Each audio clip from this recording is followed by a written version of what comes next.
ঈশানীর স্বপ্ন সে walk dancer হবে, তবে এই ডান্স ফর্ম নতুন হওয়ায় কেউই তার এই নাচকে খুব একটা পাত্তা দিত না। তবে একদিন লোপা নামের একটি মেয়ে তার এই ইউনিক ডান্স স্টাইল দেখে মুগ্ধ হয়ে যায়। এবার তারা দুজন মিলে ঠিক করে তারা ওয়াক ডান্সারের একটি গ্রুপ তৈরি করবে এবং তাদের এই ডান্স ফর্মকে সারা দেশে ফেমাস করে তুলবে। তবে এই যাত্রায় তাদেরকে অনেক অপমান, লাঞ্ছনা এবং ঝুট ঝামেলার সম্মুখীন হতে হয়। এই সব কিছু পেছনে ফেলে তারা কিভাবে তাদের স্বপ্নের পথে ছুটে চলে সেটাই দেখব আজকের গল্প ওয়াক গার্লসে। শুরুতেই আমরা ঈশানী নামের একটা মেয়েকে দেখি, যে স্বপ্নে দেখছিল সে ডান্স করছে, আর তারপরই ঘুম ভেঙে যায় তার, আর স্বাভাবিকভাবে তার স্বপ্নটাও ভেঙে যায়। ঈশানী ঘুম থেকে উঠেই তার দাদুর কাছে আসে আর বলে, এখানে সব টাকা আছে বাজারের, আর প্লিজ সস্তা মাছ কিনো এখন থেকে, কারণ আমি এত খরচ সামলাতে পারছি না। তার দাদু বলে, তোর বাবা থাকলে কিন্তু এরকম হতো না। ঈশানী তখন বলে, আমার বাবা অ্যাড করতো আর আমি একটা ফালতু কাপড়ের শপে কাজ করছি, তাই আমার পক্ষে খুব কষ্টকর এত খরচ বের করা। অন্যদিকে আমরা লোপা নামের একটা মেয়েকে দেখি। লোপা খুব আপসেট ছিল, কারণ সে একজনকে কল করে আর কলে রিপ্লাই আসে, প্লিজ আমাদেরকে আর কল করবে না, কারণ আমাদের কাছে ইতিমধ্যে একজন ট্যালেন্ট ম্যানেজার আছে। আর লোপার মা আবার তার আত্মীয়দেরকে বলেছে যে লোপা বাইরে পড়াশোনা করতে যাচ্ছে। লোপা বলে, মা প্লিজ, এখনো কিন্তু আমি অ্যাডমিশন নেইনি, এটা শুধু ইন্টারভিউ। লোপার বাবা বলে, হ্যাঁ সেটাও হয়ে যাবে। তখনই সেখানে লিনা আসে আর বলে, লোপা আমি খুব খুশি হয়েছি শুনে, আমারও তোর সাথে ইন্টারভিউ আছে। তবে লিনার ব্যাপারে লোপার বাবা মা জেনে উল্টো যেন বিরক্তই হয়। এরপর লোপা আর লিনা বাইরে আসে। তখন লিনা লোপাকে তার ব্যান্ডের ব্যাপারে জিজ্ঞেস করে। লোপা বলে, আমাকে মানা করেছে আর কল না করতে, বলেছে তাদের নাকি একজন ট্যালেন্ট ম্যানেজার আছে। তো এখানে তারা দুজন কথা বলার পরই আমরা জানতে পারি এরা একে অপরের সাথে একটা রিলেশনশিপে আছে। অন্যদিকে ঈশানী কলেজে আসে আর এসেই দেখে মিচকে নামের একটা মেয়ে নাচানাচি করছে। তখনই মিচকেকে এসে তার টিচার বউকে নামতে বলে। তো এরপরই ঈশানী আসে। তাদের কলেজ থেকে আজ ট্যালেন্ট হান্ট নামের একটা প্রতিযোগিতার আয়োজন করা হয়েছে, সেখানে ঈশানীও অংশ নেয়। তবে স্টেজে ওঠার আগে তার অতীতের কিছু ফ্ল্যাশব্যাক বারবার তাকে হিট করছিল। তার অতীত দেখে মনে হচ্ছিল তার সাথে খুব বাজে কিছু হয়েছিল, যার জন্যই হয়তো বর্তমানে সে সবসময় নিজেকে সবকিছু থেকে লুকিয়ে রাখতে চায়। এবার ঈশানী আসতে তো চায়নি নাচতে, কিন্তু তার ফ্রেন্ড তাকে অনেক করে বোঝায়, তাই সে রাজি হয়েছে। ঈশানী স্টেজে নার্ভাস হয়ে ওঠে আর বলে, আমি আজ ওয়াক করব। সবাই তো বুঝতে পারছিল না এই ওয়াক জিনিসটা আবার কি। তখনই ঈশানী বলে, ওয়াকিং এর জন্ম হয় 70-এর দশকে লস অ্যাঞ্জেলেসে LGBTQ কমিউনিটির মাধ্যমে। এটা একটা ডান্স ফর্ম যা অন্য সব নাচ থেকে আলাদা। এবার ঈশানী ডান্স পারফর্ম করে, কিন্তু সবাই বলে এইসব কি ফালতু নাচ। তবে শুধুমাত্র একা লোপার কাছে এই নাচ খুবই পছন্দ হয়। ঈশানী তখন রেগে মেগে তার ফ্রেন্ড মানিককে কল করে আর বলে, দেখ তোর কথায় কিন্তু আমি নাচ করেছি, কিন্তু আমি সবার সামনে লজ্জা পেয়েছি, কেউই আমার ডান্স বোঝেনি, আমি তো আর তোর কোনো কথাই শুনবো না। মানিক তখন বলে, আরে তুই যে ডান্স করেছিস এটাই তো অনেক। ঈশানী তো রেগে মেগে কলই কেটে দেয়। তারপরে সেখানে লোপা আসে আর বলে, আরে তুমি তো খুব ভালো ডান্স করেছো, ওই বোকার দল তো বুঝতেই পারেনি। তবে সেটা তো তোমার দোষ না, তারা এটা বোঝার যোগ্যতাই রাখে না। তুমি আমার সাথে কথা বলো, আমার কাছে তোমার জন্য খুব ভালো প্রপোজাল আছে। ঈশানী তো খুবই রেগেছিল, তাই সে লোপার কথাই শুনতে চায় না। লোপা বলে, আচ্ছা তাহলে নাম্বারটা দাও তোমার, আমি পরে কথা বলে নিব।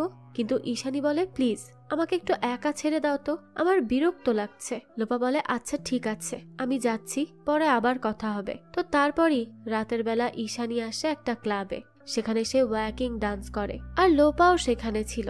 তার ডান্স দেখে সেবার মানিককে ডাকে আর বলে, দেখো আমি লোপা, আর ঈশানী সত্যিই খুব ভালো ডান্স করে, আমি চাই সে আমার সাথে কাজ করুক। আমার স্বপ্ন আমি একটা ওয়াকিং গার্লস গ্রুপ খুলবো, যেখানে সবাইকে ওয়াক ডান্স ঈশানী শিখাবে। তারপর সেখানে ঈশানী আসে আর বলে, তুমি আমার পিছনে পড়ে আছো কেন, তোমার সমস্যাটা কোথায়, কি চাও তুমি? মানিক বলে, আরে সে তোর জন্য খুব ভালো অফার এনেছে, আগে তার কথাটা তো শুনে নে। লোপা তখন বলে, আমি লোপা একজন প্রাউড কুয়ার কমিউনিটি মেম্বার, তাই আমি অনেক বড় ফ্যান এই ওয়াকিং ডান্সের। কখনো ভাবিনি তোমাকে এইভাবে পাবো, তাও এত দুর্দান্ত ভাবে। ঈশানী তখন বলে, চুপ করো, আর আমি এসবে যোগ দিব না, আমি একাই একমাত্র এই শহরে ওয়াকিং ডান্স করি, আর এটা আমি নিজের জন্যই করি, তোমার এসব ডান্স শপে সেলিং করার জন্য নয়। এটা শুনে লোপা বলে, আরে আমি বলছি শেখানোর জন্য আর আমাদের কমিউনিটিকে বড় করার জন্য। কিন্তু ঈশানী তাকে মানা করে চলে যায় আর লোপা তখন মানিকের থেকে তার নাম্বারটা নিয়ে নেয়। এবার ঈশানী বাড়ি ফিরে আর দেখতে পায় তার দাদু বাড়িতে নেই। মানিক আর ঈশানী তো এবার দাদুকে খুঁজতে বেরিয়ে পড়ে। ঈশানী তো অনেক টেনশনে পড়ে গিয়েছিল, তো অনেকটা খোঁজাখুঁজি করার পর তারা দেখে তার দাদু রাস্তার ধারে দাঁড়িয়ে থিয়েটার নিয়ে কথা বলছে। ঈশানী তখন তার দাদুকে ধরে বাড়িতে নিয়ে আসে আর পরদিন ডাক্তার দেখায়। ডাক্তার জানায় তোমার দাদুর ডিমেনশিয়া হয়েছে আর তুমি একা সব সামলাতে গেলে খুব সমস্যা ফেস করবে। এক কথা বলতে গেলে এটা অসম্ভব কাজ। ঈশানী তখন বলে, আমাকে দেখে ছোট মনে হলেও আমার কাঁধে অনেক বড় বড় দায়িত্ব নেওয়ার শক্তি ঠিকই আছে, আপনি চিন্তা করবেন না, আমাকে মেডিসিন লিখে দিন, আমি দেখে নিব।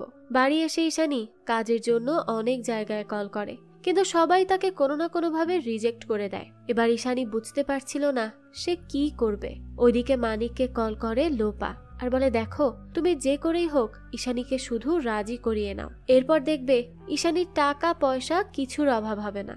ঈশানী এরপর মানিককে ডাকে আর বলে, আমি রাজি লোপার অফারে, তবে আমার কিছু শর্ত আছে। আমাকে একজন কাজের মেয়ে দিতে হবে যে দাদুর খেয়াল রাখবে, আমাকে পেমেন্ট করতে হবে ডান্স শেখানোর জন্য, আর আমি কোনো ট্যালেন্ট হান্ট বা রিয়েলিটি শো করব না।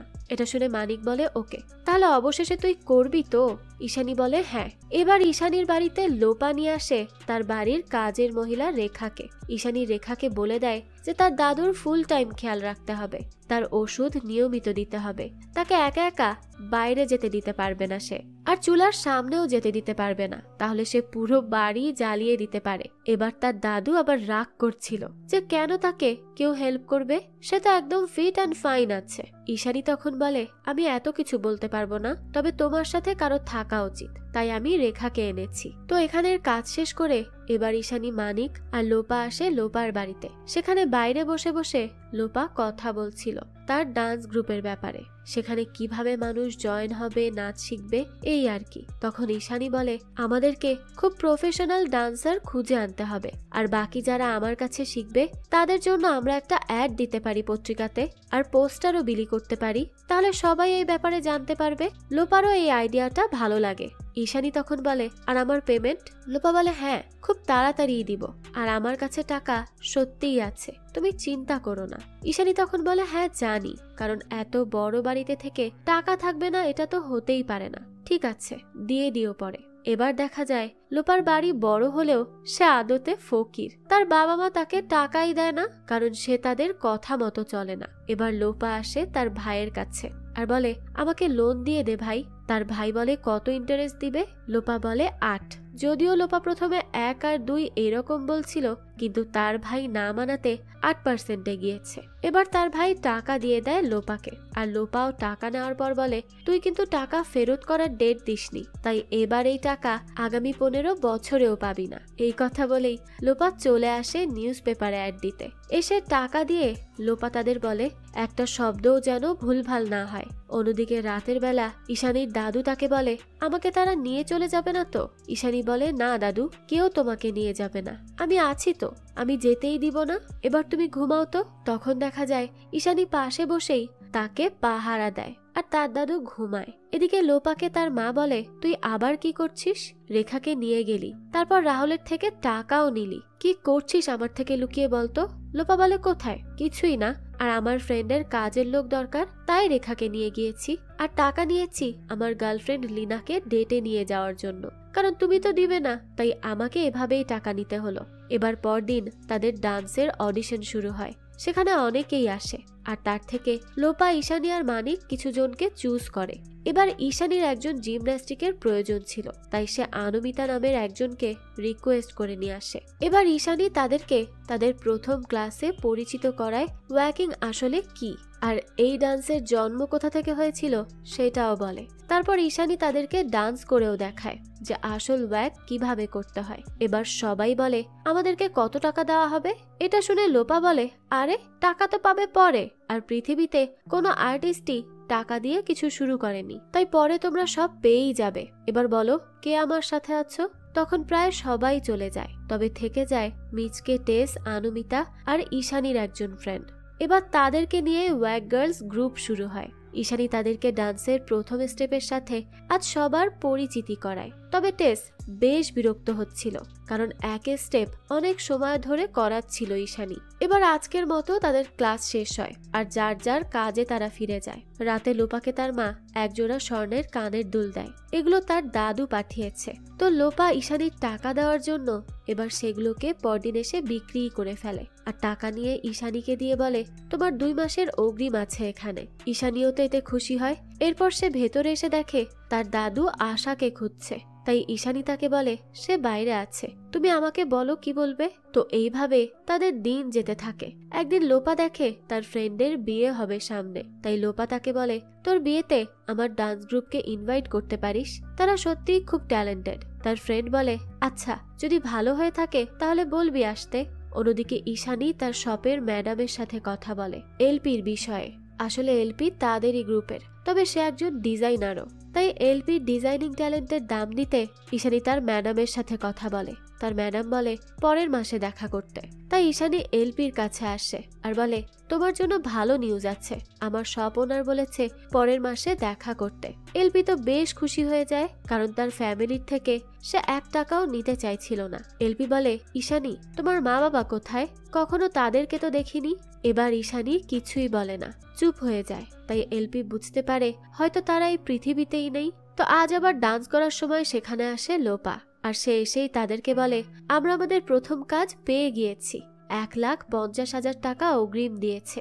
আমার ফ্রেন্ডের সঙ্গীতে পারফরমেন্স করতে হবে। তবে ঈশানী এটার বিপক্ষে, যে সে এরকম কিছুই করবে না। তবে বাকি সবাই বলে এখানে অনেক টাকা দিবে আর আমরা রাজি পারফরমেন্সের জন্য। তাই পরদিনই তারা চলে আসে ওই বিয়েতে। সেখানে তারা যেই পারফরমেন্স করে সেটা তো সবার কাছেই বেশ অদ্ভুত লাগে, কারণ আগে এরা এরকম ডান্স দেখেইনি। তাই কিছু ছেলেরা মজা করছিল এটা বলে যে বিয়ের সব খাবারই তো হজম হয়ে যাবে এই নাচে, আস্তে নাচো না হলে হাড্ডি না ভেঙে যায়। তো এবার এখানে ওয়াক গার্লসরা লেগে পড়ে মারামারি করতে আর প্রচুর হাঙ্গামা করে সেখান থেকে চলে যায়, যার জন্য গালি খায় লোপা, কারণ সেই তো তার ফ্রেন্ডকে কনভিন্স করেছিল তাদেরকে আনার জন্য।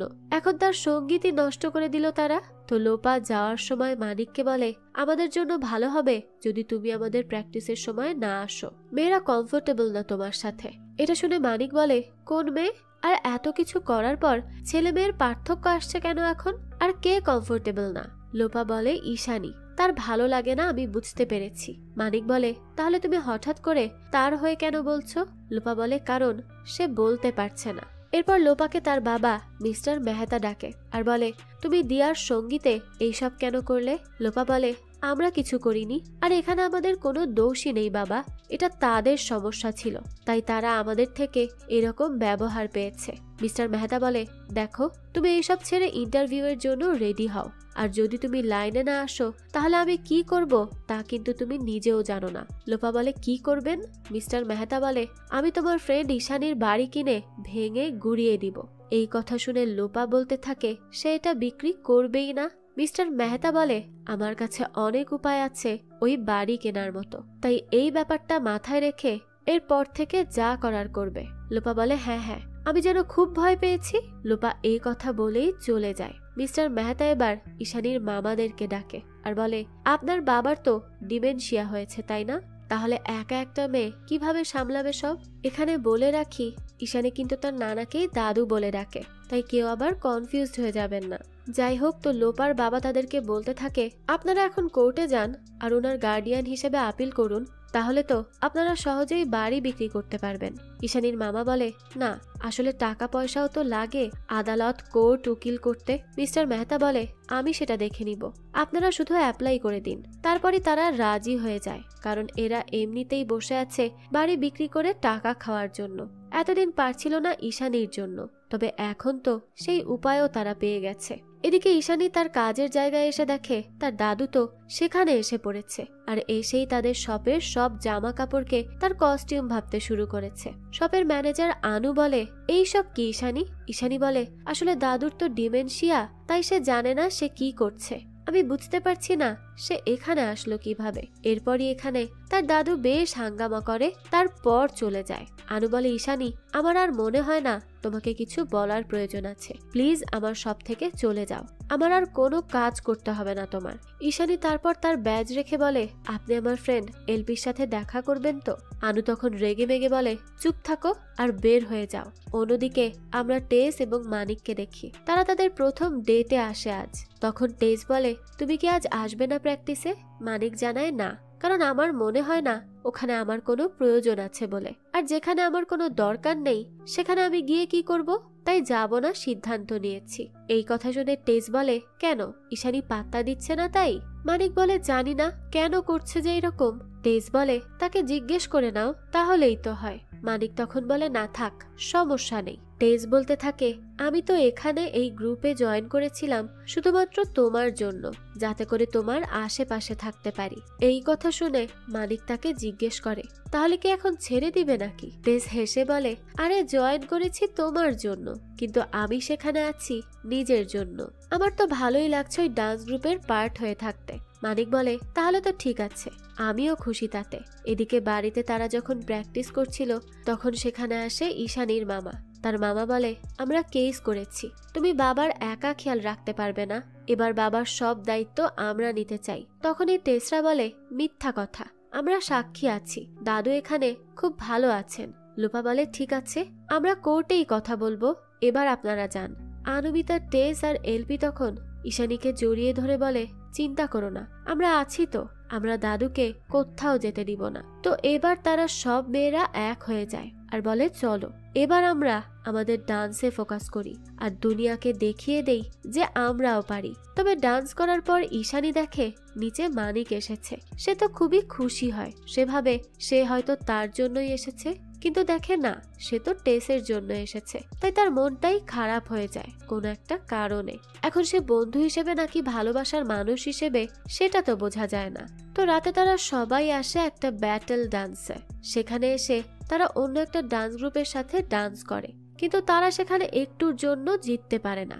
এতে তো তাদের সবারই মনটা খারাপ হয়ে যায়। তখন ঈশানী বলে, আরে বাদ দাও তো, এটা তো আমাদের প্রথম চেষ্টা ছিল আর আমরা প্রায় জিতেই গিয়েছিলাম, তাই আমার মতে আমরাই জিতেছি। তখন এলপি বলে, ঈশানী যেহেতু বলেছে তখন আমরাই জিতেছি। লোপা বলে, ঠিক আছে, চলো তাহলে, আমাদের তো উচিত এখন আমাদের এই জিত সেলিব্রেট করা। আনুবিতা বলে, আম সরি, আমাকে যে যেতে হবে, কারণ কাল আমাকে আবার কোচ প্র্যাকটিস করাবে। এটা শুনে লোপা বলে, আচ্ছা আচ্ছা ঠিক আছে, তুমি এখন যেতে পারো, সমস্যা নেই। এবার আনুবিতা হোস্টেলের দেয়াল টপকে আসতে গিয়ে সেখানে ধরা পড়ে যায়। তাই প্রিন্সিপাল এবার ডেকে আনে তার বাবাকে আর তাকে বলতে থাকে, আমরা আপনাকে ডেকে এনেছি কারণ আপনার মেয়ে কাল মাঝরাতে হোস্টেলের দেয়াল টপকে আসতে গিয়ে ধরা পড়েছে, আর আপনার জানার সুবিধার্থে বলে দিচ্ছি সে কোনো একজন বন্ধুর বিয়ের অনুষ্ঠান থেকে আসছিল।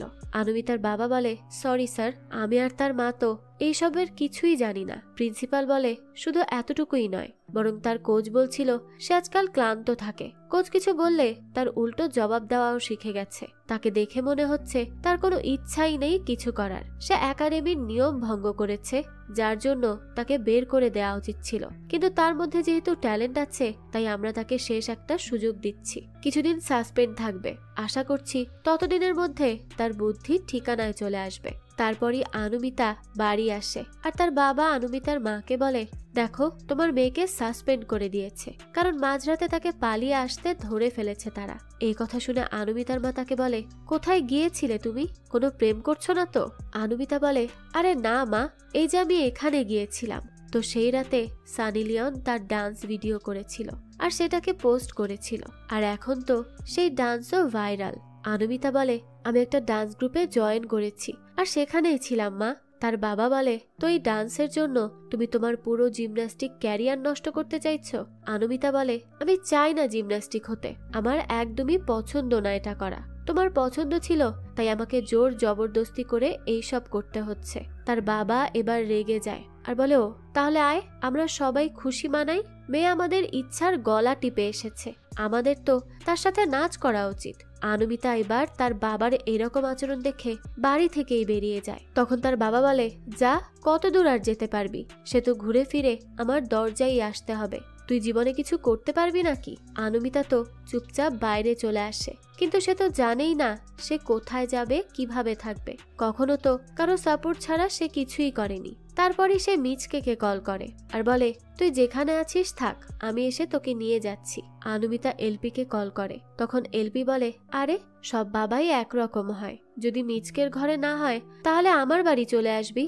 তারপরই দেখা যায় বাড়িওয়ালার ভাতিজা এসে বলে, তুমি টাকা দিবে কবে? এলপি তখন সানি লিওনের ভিডিও দেখিয়ে বলে, দেখো আমার ডান্স সানি লিওন পোস্ট করেছে আর ভাইরাল যাচ্ছে সেটা। কিছুদিন পর আমি যখন ফেমাস হয়ে যাব তখন তোমার চাচাই লোকদের বলবে আমি এখানে থাকতাম এক সময়, তাই এখন যাও, খুব জলদি তার টাকা আমি দিয়ে দিব, এটা বলে দিও।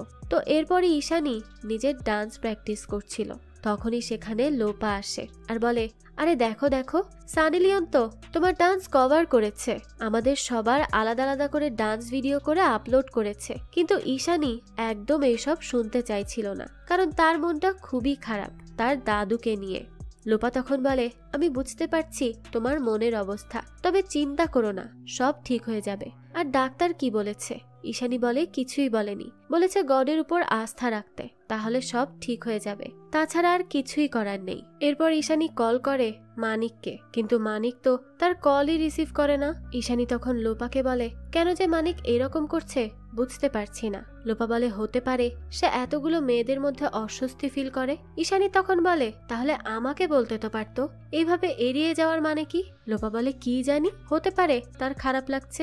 ঈশানী তখন বলে, আর আমাদের বন্ধুত্বের কি? লোপা তারপর আর কিছুই বলে না। অন্যদিকে মিচকে আনুমিতাকে নিয়ে আসে তার বাড়ি। সে আসতেই মিচকে তার মা বলে, তুমি তো এখন এমন কাজ করেছো যে আমি মুখ দেখাতেও পারবো না। মিচকে বলে, কি ওই ভিডিওর ব্যাপারে বলছো? তার মা বলে, হ্যাঁ, পাড়ার সবাই হাসাহাসি করছে। মিচকে তখন তাকে বলে, যাও এই সব ব্লক করে রাখো, তাহলেই তো সমস্যার সমাধান। আর এই হচ্ছে আমার ফ্রেন্ড আনুমিতা, তার থাকার জায়গার দরকার, তাই সে এখানে থাকবে। আর আনুমিতাও ওই ভিডিওতে ছিল, আমরা এক গ্রুপেরই ডান্সার। তার মা তখন তাকে একটু আলাদা নিয়ে বলে, এসব কি হচ্ছে মিচকে, আমাকে জিজ্ঞেস তো করবে আনার আগে। মিচকে বলে, সমস্যা কি তোমার, এইভাবে কেন কথা বলছো? তার মা বলে, কতদিন থাকবে? মিচকে বলে, আমি জানি না। এরপরে মিচকে আনুমিতাকে নিয়ে তার ঘরে চলে যায়। আর তার মা এসে মিচকের বাবাকে বলে, এলজিবিটিকিউ মানে জানো কি? লেসবিয়ানদের ডান্স, সেটা তোমার মেয়ে করছে, তাই এখন যদি কথা না বলো তাহলে আজীবন মেয়ে অবিবাহিতই থেকে যাবে। মিচকের বাবা এটা শুনে বলে, আমি কি করব আর কি বলবো, এটা তোমাদের দুজনের মধ্যকার কথা। পরদিনই ঈশানের দাদু সুব্রত মিত্র আসে কোর্টে কেস লড়তে। সেখানে তার ছেলের উকিল তো চাইছিল সম্পূর্ণভাবেই ঈশানীকে দায়িত্বহীন প্রমাণ করতে, আর ডিমেনশিয়ার কথা বলে সুব্রতর দায়িত্ব তার ছেলেদের কাছে দিয়ে দিতে। তবে মিস্টার মিত্রও কম নয়, তিনি জাজের সামনে এমন ভাবে কথা বলেন যে জাজ বুঝতে পারে এই ছেলেরা আসলে তার সম্পত্তির জন্যই এই সব করছে, তাই খুব সহজেই কেস ডিসমিস হয়ে যায়। এবার মিস্টার মিত্র এবং হোয়াইট গার্লস আসে লাঞ্চ করতে একসাথে। তারা তো খুব খুশি ছিল। সেলিম তখন ঈশানী আর লোপাকে বলে, আমি তো ভয় পেয়ে গিয়েছিলাম দাদু উল্টো পাল্টা কিছু করে ফেলবেন কিনা, কিন্তু উনি তো কেসই ঘুরিয়ে দিলেন। লোপা তখন বলে, হ্যাঁ, আসলে আমি উনাকে যাওয়ার আগে বলেছিলাম আজ তোমার কোর্ট সিন আছে, আর সেখানে তোমার ছেলেরা তোমাকে বের করে দিতে চাইছে বাড়ি থেকে, তাই তোমাকে এরকম কিছুই অভিনয় করতে হবে। যেহেতু দাদুর ডিমেনশিয়ার সমস্যার কারণে সে নিজেকে অভিনেতা ভাবেন, তাই আমি উনাকে অভিনয় করার জন্য কোর্ট সিনের কথা বলেছি, আর উনি তো পুরো বোম ফাটিয়ে দিয়েছেন অভিনয় করে। ঈশানী বলে, আজ তোমার জন্যই সব ঠিক হয়েছে, তুমি সত্যিই অনেক জিনিয়াস লোপা। এই বলেই সে লোপাকে জড়িয়ে ধরে। আর এই সব দূর থেকে দেখছিল লিনা, আর সে সাথে সাথে লোপাকে মেসেজ করে আর ডেকে বলে, অনেক হয়েছে, আমি তোমার সাথে ব্রেকআপ করতে চাই, কারণ তুমি আমার সাথে আমেরিকা যেতেই চাও না, তুমি তো এইসব মেয়েদের ডান্সের পেছনেই পড়ে আছো, তাই আমি আর এই সম্পর্কে থাকতে চাইছি না। লোপা বলে, তুমি তো জানো এটা আমার স্বপ্ন, আর আমার স্বপ্ন প্রায় পূরণ হয়েই যাচ্ছে, আর এখন বলছো ছেড়ে যাবে। লিনা বলে, চুপ করো, এইসবে কিছুই হবে না, তাই আমার আর তোমার পথ আলাদা। এরপর লোপা আর কিছুই বলে না। ঈশানী বলে, কি হয়েছে, সব ঠিক আছে তো? লোপা বলে, হ্যাঁ, ব্রেকআপের পর যতটা ঠিক থাকে ততটাই আছে। ঈশানী বলে, আম সরি, এসব কি ওয়ার্ক গার্লস এর জন্যই হচ্ছে? লোপা বলে, হ্যাঁ। ঈশানী তখন বলে, বলে, লোপা তুমি আমেরিকা ছেড়ে গার্লফ্রেন্ড ছেড়ে এইসব কেন করছো? এর উত্তরে লোপা বলে, কারণ আমার ছোট থেকেই এটা স্বপ্ন ছিল, আমি ম্যানেজার হব ওয়াগ গার্লসের, কারণ আমার মাথায় বিজনেস আইডিয়া আছে অনেক, আর একজন আর্টিস্টকে আর্টিস্ট করার জন্য সেটার প্রয়োজনীয়তাও কিন্তু অনেকটাই থাকে। এসব শুনে ঈশানী বলে, সত্যি আমরা তোমাকে পেয়ে অনেক লাকি। তো এরপরই তারা আজ যখন প্র্যাকটিস করতে আসে তখন লোপা বলে, সানি লিওনের জন্য যখন আমরা এত বড় সুযোগ পেয়েছি তাহলে আমাদের উচিত এবার একটা মিউজিক ভিডিও করা, কি বলো সবাই? তারপর সবাই তার সাথে একমত হয়। এরপরই তারা সেই মতো কাজ শুরু করে। এরপর লোপা আসে তার ভাইয়ের কাছে আর বলে, আমার আর একটা লোন চাই, কিন্তু তার ভাই তাকে আর কোনো লোন দেয় না। এদিকে রাতে ঈশানী দেখে মিস্টার মিত্র কাঁদছে। এটা দেখে ঈশানী বলে, কোথাও কি পেইন হচ্ছে দাদু? মিস্টার মিত্র বলে, না, আমার জন্য তোমার অনেক কিছু সহ্য করতে হচ্ছে তাই না? আমি জানি না আজকাল আমার সাথে কি হচ্ছে। ঈশানী বলে, তাহলে কি তুমি আমাকে ছেড়ে যাওয়ার কথা ভাবছো? তার দাদু বলে, না, যাবো না। এরপর ঈশানী তাকে বলতে থাকে, তাহলে উঠে পড়ো তো, কিছু খেয়ে নাও, আর পরে চলে আসো, মেয়েরা তোমাকে দেখার জন্য অপেক্ষা করছে। তো পরদিনে আবার লোপা আসে দিয়ার কাছে তার বাকি টাকাটা নেওয়ার জন্য, কিন্তু দিয়া বলে, তুই কত বড় মিথ্যুক, আমার সঙ্গীতকে একটা জোক করে দিলি। এরপর দিয়ার হাজবেন্ড দিয়া চলে যাওয়ার পর বলে, তোমার ওই ঝগড়া করার ভিডিও তো আমার বাইরের দেশের বন্ধুরা খুব পছন্দ করেছে, দেখবে এরপর এটা ট্রেন্ড হয়ে যাবে, পরে সবাই বিয়েতে মারামারি করবে। এইসব বলে জয় হাসতে থাকে। আর পরে লোপা বলে, দেখো আমি এসেছি আমার টাকা নিতে, তোমার কাছে তো রয়ে গেছে বাকি টাকাটা, দিয়ে দাও। জয় বলে, না, আমি পারবো না দিতে, দিয়া তো বলেছে তুমি তার দিনটাই খারাপ করে দিয়েছিলে, এখন টাকা দিলে সে আমাকে ডিভোর্স দিয়ে দিবে, তাই আমি এটা পারবো না। লোপা তখন বলে, দেখো চুপচাপ আমার খরচের টাকা দিয়ে দাও। এরপর জয় টাকা দেয় আর বলে, এখানে 25,000 আছে, এটার বাইরে আমি টাকা দিতে পারবো না। লোপা তখন এই টাকাটাই নিয়ে চলে আসে ঈশানীদের কাছে। সে ঈশানীকে বলে, আমাদের মিউজিক ভিডিও বানাতে হলে টাকা লাগবে। মিচকে তখন বলে, তুমি তো বড়লোক বাবার সন্তান, তাহলে টাকা কেন থাকবে না তোমার? তুমি টাকা নিয়ে কেন চিন্তা করছো? লোপা বলে, আরে থাকলেও সমস্যা আছে, আমার বাবা আমাকে টাকা দিতে চান না, উনি বলেছেন আমি যদি আমেরিকা না যাই তাহলে কোনো টাকা পাবো না, তাই যা করার আমাদের মধ্যেই করতে হবে। এই মুহূর্তে আমার কাছে মাত্র 25,000 আছে, ওই দিয়ার হাজবেন্ডের দেওয়া। মিচকে বলে, তাহলে আমরা এই টাকা দিয়েই তো শুরু করতে পারি তাই না? এরপর তারা সবাই মিলে টাকা জোগাড় করে, আর সেখানে হয় 55,000-এর একটু বেশি টাকা। লোপা তখন বলে, আমাদের এই টাকায় তো কিছুই হবে না, আরো টাকা চাই, কম করে হলেও 3 লাখ তো লাগবেই, কিন্তু কোথায় পাবো আমরা এত টাকা? তখন টেস বলে, আসলে আমি জানি না আমার এটা বলা উচিত হবে কিনা, কিন্তু আমার মা জুয়া খেলে আর সেখানে খুব ভালো একটা অফার আসছে, তাই আমরা যদি কিছু টাকা সেখানে বাজি ধরি তাহলে আমাদের প্রয়োজন মতো টাকা ফেরত পেতে পারি, তবে লস হলে ভাই আমার কোনো দোষ নেই। তো তাদের হাতে যেহেতু আর কোনো অপশন ছিল না, তাই তারা সবাই টেসের কথায় রাজি হয়ে যায়। এদিকে মিচকের মা তো চেঁচামেচি করছিল, কারণ মিচকে না বলেই টাকা নিয়ে গেছে, কিন্তু মিচকে তো তার মায়ের বকাবকি পাত্তাই দেয় না আর চলে যায়। এদিকে মিস্টার মেহতা লোপাকে বলে, তোমার ইন্টারভিউ আসছে 2 সপ্তাহ বাদে, তাই রেডি হয়ে থাকো, না হলে কিন্তু খুব খারাপ হবে। লোপা বলে, হুমকি ধামকি ছাড়া কি কথাই বলতে পারো না? কখনো তো একটু সাপোর্ট করে কথা বলতে পারো। আর বাবা, আমাকে তুমি কখনো বদলাতে পারবে না, আমি সব সময় এমনই থাকবো। এ কথা বলেই লোপা চলে যায়। এদিকে টেস লোপাকে কল করে আর বলে সে যেন আজ তার মায়ের সাথে যায়, তাহলে টাকাগুলো দিয়ে কি করবে না করবে এটা সে জানতে পারবে। এবার লোপা আর টেসের মা একসাথে ঘোড়া দৌড় প্রতিযোগিতায় আসে, কারণ এখানেই তো তারা সেই বাজিটা ধরবে। লোপা তখন জিজ্ঞেস করে, সত্যিই কি জিততে পারবো আমরা?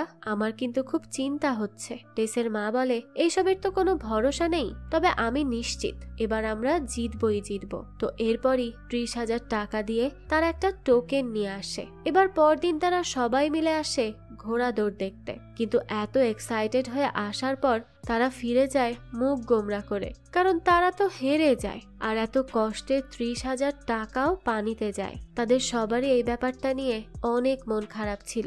বাড়ি এসেই টেস তার মা এবিকে বলে, মা তুমি আমার সাথে এটা ঠিক করনি, তুমি বলেছিলে তুমি জিতবেই এখানে। আমি কখনো এসবে বিশ্বাস করতাম না, কিন্তু এটা আমাদের সবার শেষ আশা ছিল, এখন এটাই আর থাকলো না। এত কষ্টের টাকা ছিল আমাদের। এবি বলে, আরে এখন আমার দোষ? আমি কি বলেছি এখানে জিত 100% নিশ্চিত? জুয়ার তো মানেই এটা, যেখানে কোনো ঠিক ঠিকানা নেই, কখনো কেউ জিতবে তো কখনো কেউ হারবে। টেস বলে, আসলে দিদি ঠিক বলেছে, তুমি কখনো বদলাবে না, তাই আমিও দিদির মতো তোমাকে ছেড়ে তার কাছে চলে যাচ্ছি। এবার তোমার একা একা যা খুশি করার তাই করো, কেউ তোমাকে কোনো কিছুতে আর বাধা দিতে আসবে না। অন্যদিকে মানিক আসে আজ ঈশানীর কাছে। ঈশানী বলে, কি ব্যাপার, তুমি এখানে কি মনে করে? মানিক বলে, আমি এসেছি আসলে মাফ চাইতে, আমি যা আচরণ করেছি এতদিন তার জন্য। এটা শুনে ঈশানী বলে, কিন্তু কেন করলে এমন শুনি? মানিক বলে, আমি ভেবেছিলাম আমার কোনো প্রয়োজন নেই, তাই এমন করে ফেলেছি, আর এটা তো মেয়েদের গ্রুপ, তাই আর কি। এসব শুনে ঈশানী বলে, তাহলে আমাকে একবার খুলে বলতে তো পারতে, তাই না? রাতারাতি গায়েবই হয়ে গেলি তুই, আমাকে কল পর্যন্ত করলি না, আর আমি কল করলে রিসিভও করতি না। মানিক বলে, আসলে তুই ঠিক বলেছিস, আম সরি। ঈশানী তখন বলতে থাকে, দেখ, যদি কখনো তোর আর ওয়াক গার্লসের মধ্যে যে কোনো একটা চুজ করতে হয়, তাহলে আমি সবসময় কিন্তু তোকেই চুজ করব, আর তুই সেটা জানিস তো, তুই ছিলি আমার বেঁচে থাকার প্রথম কারণ। এবার আমরা ঈশানীর অতীতের একটা ফ্ল্যাশব্যাক দেখি, যেখানে তার একটা ছোট বোন ছিল, যার সাথে সে খুব ঝগড়া করে, আর তখনই তার বাবা ড্রাইভ করছিল, আর পাশে তার মাও বসেছিল। তখন ঈশানী তার ছোট বোনের সাথে এত বাজেভাবে ঝগড়া শুরু করে দেয় যে তার বাবা গাড়ি চালানোর মনোযোগই হারিয়ে ফেলে, যার ফলে ভয়ঙ্কর রকমের একটা অ্যাক্সিডেন্ট হয়। সেই অ্যাক্সিডেন্টেই মারা যায় তার পুরো পরিবার, বেঁচে থাকে একা ঈশানী। ঈশানী হসপিটালে মানিককে বলে, আমারই সব দোষ, যদি আমি 1 মিনিট থেমে যেতাম তাহলে আজ সবাই বেঁচে থাকতো। এসব শুনে মানিক বলে, না ঈশানী, তোর কোনো দোষ নেই, তুই তো বুঝতে পারিসনি এমন কিছু হবে, বুঝলে নিশ্চয়ই তুই ইচ্ছা করে এমন কিছু করতি না।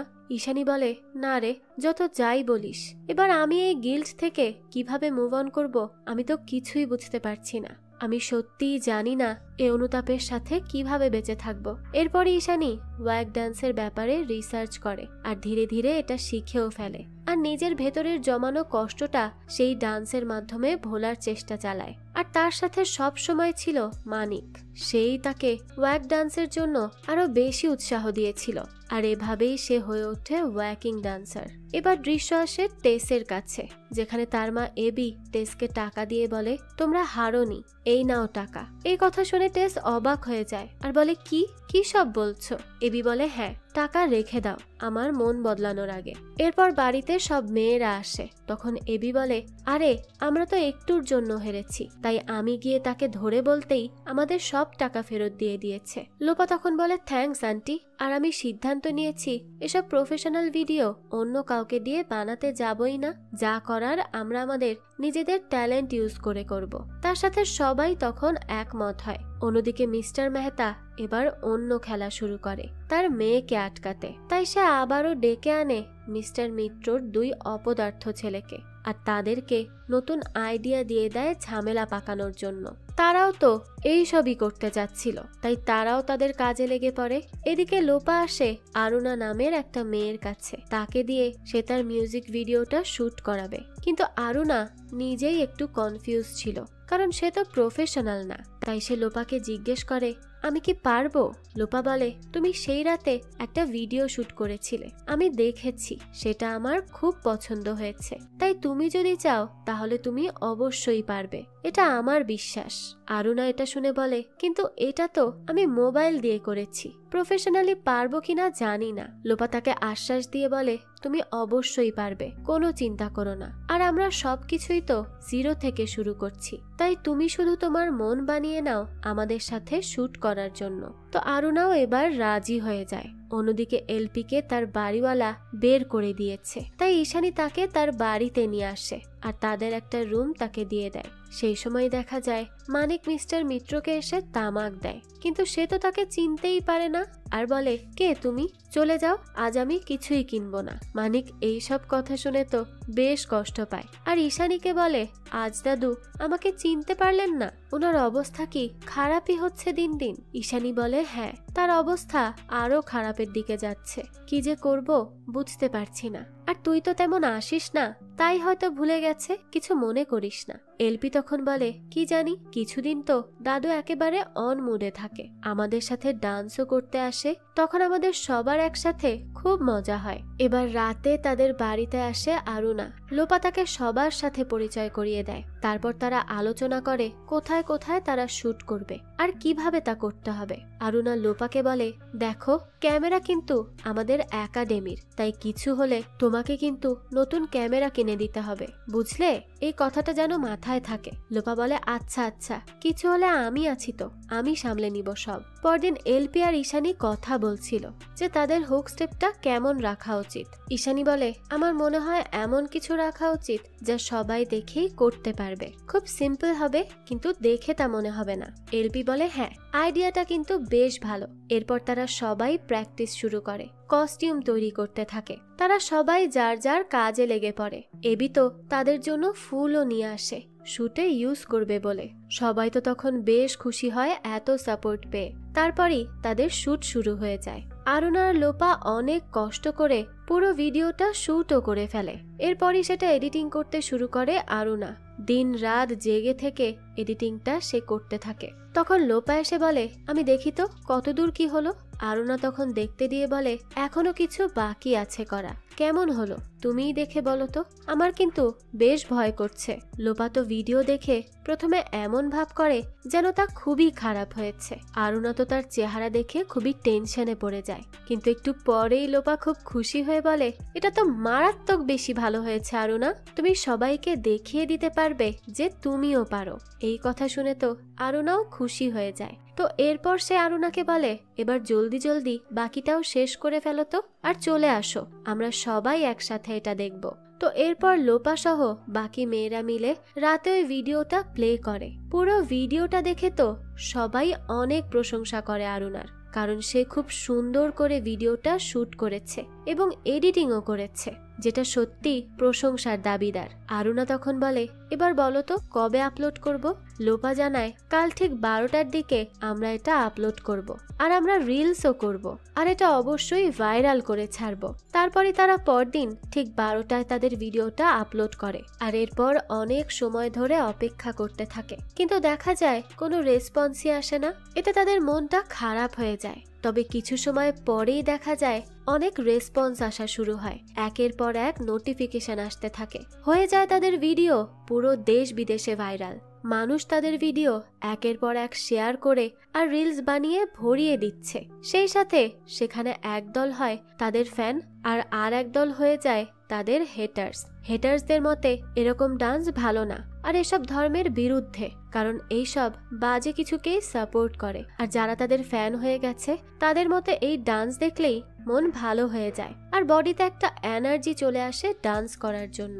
তো এবার ওয়াক গার্লসদেরকে একটা টিভি ইন্টারভিউতে ডাকা হয়। সেখানে তাদেরকে প্রশ্ন করা হয় যারা সাপোর্ট করছে না তাদের সম্পর্কে তারা কি বলতে চায়। লোপা বলে, আমি বলবো সবাইকে একটু চিল থাকতে, আর যাদের পছন্দ হচ্ছে না তারা না দেখুক, আর অন্যরা যেহেতু পছন্দ করেছে তাহলে তাদের মজা কেন শুধু শুধু নষ্ট করবেন।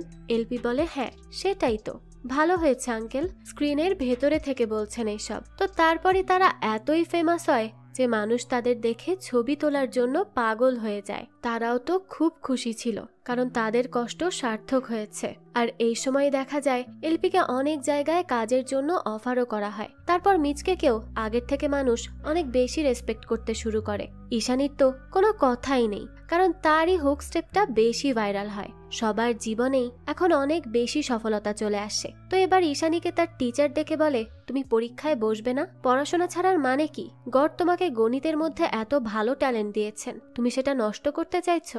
ঈশানী বলে, গড আমাকে দুইটা ট্যালেন্ট একসাথে দিয়েছেন, গণিতের আর নাচের, তো বর্তমানে আমি নাচই চুজ করছি। তো এইরকম কিছু কথা বলে ঈশানী সেখান থেকে চলে যায়। এদিকে এবি হয়ে যায় ওয়াক গার্লসদের অ্যাসিস্ট্যান্ট। টেস তো খুব খুশি, তার মা জুয়া খেলা ছেড়ে দিয়েছে, আর এবার তার কাছে মুম্বাই থেকে একটা মুভিতে ডান্স করার অফার আসে। এবি তো তাড়াতাড়ি সবার সাথে এটা নিয়ে কথা বলে। তো তাদেরকে মুম্বাইয়ে 5 স্টারে রাখা হবে এবং অনেক টাকা তো তারা পাবেই। সবাই তো খুব এক্সাইটেড ছিল সেখানে যাওয়ার জন্য, কিন্তু ঈশানী তার দাদুকে একা রেখে যেতে চায় না। তখন এবি বলে, আমি দেখে রাখবো তাকে, তোমরা নিশ্চিন্তে যেতে পারো। এবার রাজি হয় ঈশানী আর সবাই যাওয়ার জন্য পরদিন রেডি হয়ে যায়। লোপা তার মাকে দেখায় আর তার ভাই খুব খুশি হয়, কিন্তু তার বাবা উঠে চলে যায়। তবে লোপা যখন চলে যায় মুম্বাই যাওয়ার জন্য, তখন তার বাবা আড়ালে হাসে, হয়তো সেও এবার তার মেয়ের সফলতায় অনেক বেশি হ্যাপি। তারপরে ওয়াক গার্লস চলে আসে মুম্বাইতে।